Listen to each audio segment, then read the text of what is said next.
So I've been trying to make sense of what I am seeing in the market for specifically for design and hiring designers and staffing designers because there's a lot of kind of categorical conversation. It's going X or Y, one thing or the other. But what I see is a bit more nuanced.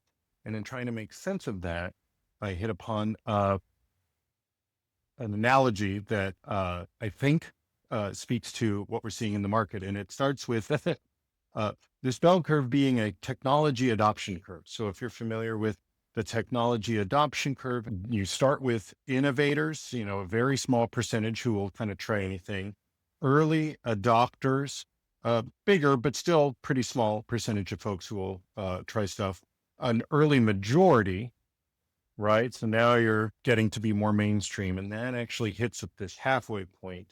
And then you have a late majority, and then you have laggards, people who, if ever, when it comes to adopting these new technologies, but if they do it, it's much later than others.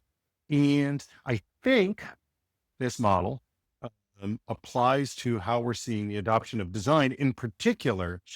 If you look at this technology adoption curve, there's this space between the early majority and early adopters, which is referred to as the chasm. If you're familiar with the book Crossing the Chasm, right? That's the challenge that a lot of technology companies have, is how do we go from early adopters leaping into this chasm of the early majority? Because the idea, once you get here, it becomes kind of a matter of time before you eventually get all of them.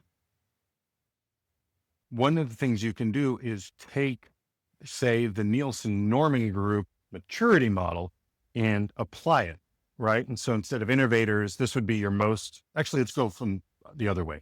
So we're not going to include absent, which is the kind of the 0 or 1 of the Nielsen Norman group maturity model.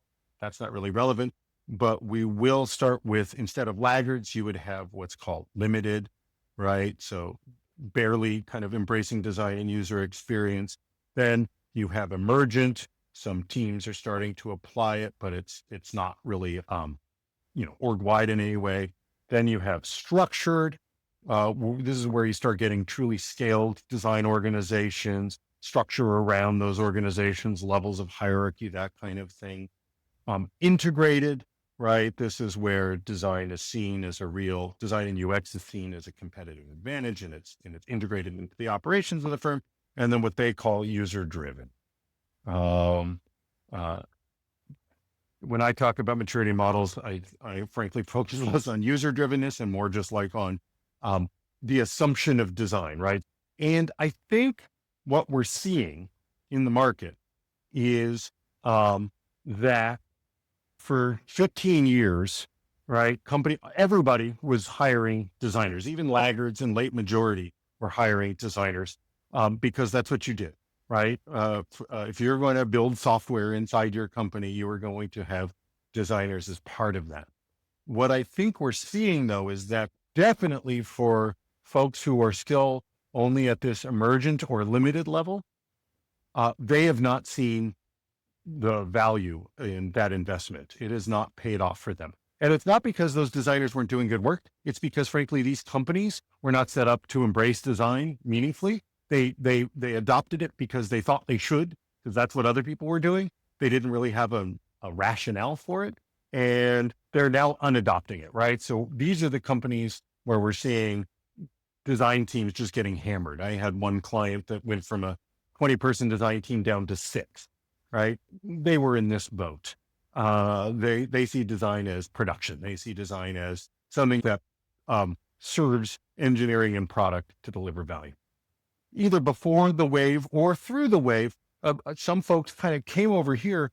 And so you definitely have a group of design organizations that are scaling and growing and continuing to invest in design because they made it over that hump and saw the value in design, recognized that it's worth investing in, and they're not going back. But you now have what I think is this interesting kind of space here. So the laggards and the late majority or emergent and limited, they're uninvesting in design. Your user-driven and integrated and more mature companies are still investing in design, but you've got this sizable group, about a third of the market here, um, that is still figuring out what they're doing with design, right? And there's two ways it could go, right? They could become part of this group. It's in this space where design leadership is probably most important, because these are the organizations where, with good design leadership, advocating, telling those stories of how design is driving value, and an audience that's, you know, that's made some commitment to it and is willing to listen.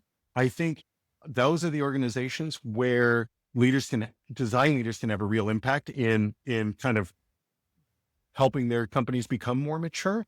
But the risk is that these organizations aren't seeing that value. The leaders aren't making that value clear. Politics or whatever are getting involved, and there's a risk that a part of this structure group backslides, right? And I wouldn't be surprised if, you know, the structure group kind of goes two ways. Either that becomes less and less structured, right? You're less just kind of in stasis, and you either start backsliding to emergent and limited, or through the work of strong leadership become more integrated and user driven. Um, I wanted to record this and share this because this is something I'm still kind of puzzling over, but I think there's something in recognizing that it's not all one thing. I think because this group is so big, literally, in this diagram, half the market are backsliding, that a lot of folks just feel like it's end times.